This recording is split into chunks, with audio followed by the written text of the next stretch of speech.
नमस्कार और स्वागत है आपका हिंदू धार्मिक कथा चैनल पर।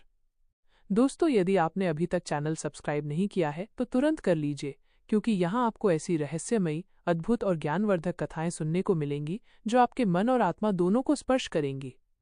आज हम आपको सुनाने जा रहे हैं वो अद्भुत कथा जिसमें एक बालक ने नंदी, ब्रह्मा और देवताओं तक को परास्त कर दिया।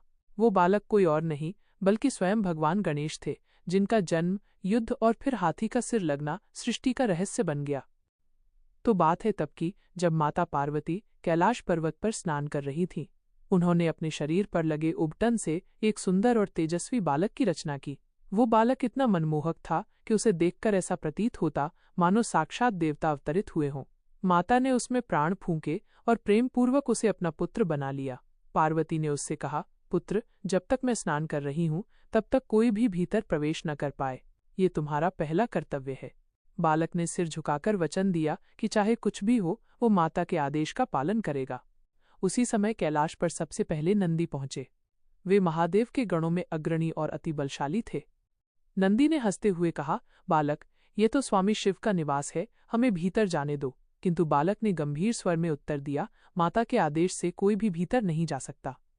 आप चाहे जो भी हों, जब तक माता स्नान कर रही हैं, द्वार बंद रहेगा। नंदी ने बलपूर्वक प्रवेश करने का प्रयास किया। तभी बालक ने अपने दंड से प्रहार किया। दोनों के बीच भीषण युद्ध हुआ। नंदी ने अपनी पूरी शक्ति लगा दी, किंतु बालक की दृढ़ता और बल देखकर वे पीछे हट गए।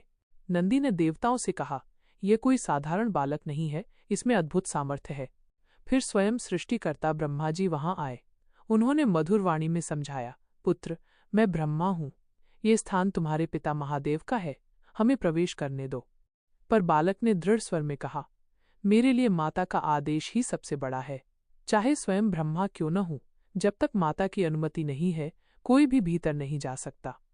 ब्रह्मा जी ने आगे बढ़ने का प्रयास किया तो बालक ने अपनी लाठी से उन्हें भी रोक दिया। ब्रह्मा आश्चर्यचकित रह गए और अन्य देवताओं को बताया कि इस बालक में दिव्य शक्ति है। अब देवताओं और शिवगणों ने मिलकर आक्रमण किया। इंद्र ने अपना वज्र फेंका, कार्तिकेय ने अपना शक्तिशाली भाला उठाया, वरुण ने जलास्त्र चलाया, अग्नि ने अग्निबाण छोड़ा। अनेक गण और देव मिलकर भी उस बालक को हटा न सके। बालक ने प्रत्येक प्रहार का सामना किया और अपने दंड व पराक्रम से सभी को पीछे धकेल दिया। उसकी गर्जना से आकाश गूंज उठा, धरती कांप उठी और देवता भयभीत हो गए। ऐसा प्रतीत होने लगा मानो ये छोटा सा बालक स्वयं युद्ध का देवता हो। देवताओं ने थककर शिवजी से प्रार्थना की, प्रभु, ये बालक हमें भीतर प्रवेश नहीं करने देता। हम सब मिलकर भी इसे पराजित नहीं कर पाए। केवल आप ही इस समस्या का समाधान कर सकते हैं। महादेव स्वयं आए। उन्होंने शांत स्वर में कहा, बालक, मैं स्वयं कैलाशपति हूँ। मुझे अपनी अर्धांगिनी से मिलना है। मुझे द्वार पार करने दो। परंतु बालक ने निडर होकर उत्तर दिया, आप चाहे कैलाशपति हो या सृष्टिकर्ता, मेरे लिए माता का आदेश ही सर्वोपरि है। जब तक माता अनुमति न देंगी, कोई भी भीतर प्रवेश नहीं कर सकता। शिवजी के क्रोध की अग्नि प्रज्वलित हो उठी। उनकी तीसरी आंख की आभा से आकाश कांप गया। उन्होंने अपने त्रिशूल को उठाया और एक ही प्रचंड प्रहार में बालक का सिर धड़ से अलग कर दिया। क्षण भर में वहां सन्नाटा छा गया। देवता मौन रह गए। कुछ ही देर में माता पार्वती बाहर आईं। अपने पुत्र को मृत अवस्था में देखकर उनका हृदय चीत्कार कर उठा। उनका क्रोध प्रचंड ज्वाला की तरह भड़क उठा। उनका स्वर आकाश में गूंजने लगा, यदि मेरे पुत्र को जीवन न मिला तो मैं संपूर्ण सृष्टि का विनाश कर दूंगी। देवता भय से कांप उठे। ब्रह्मांड की स्थिरता डगमगाने लगी।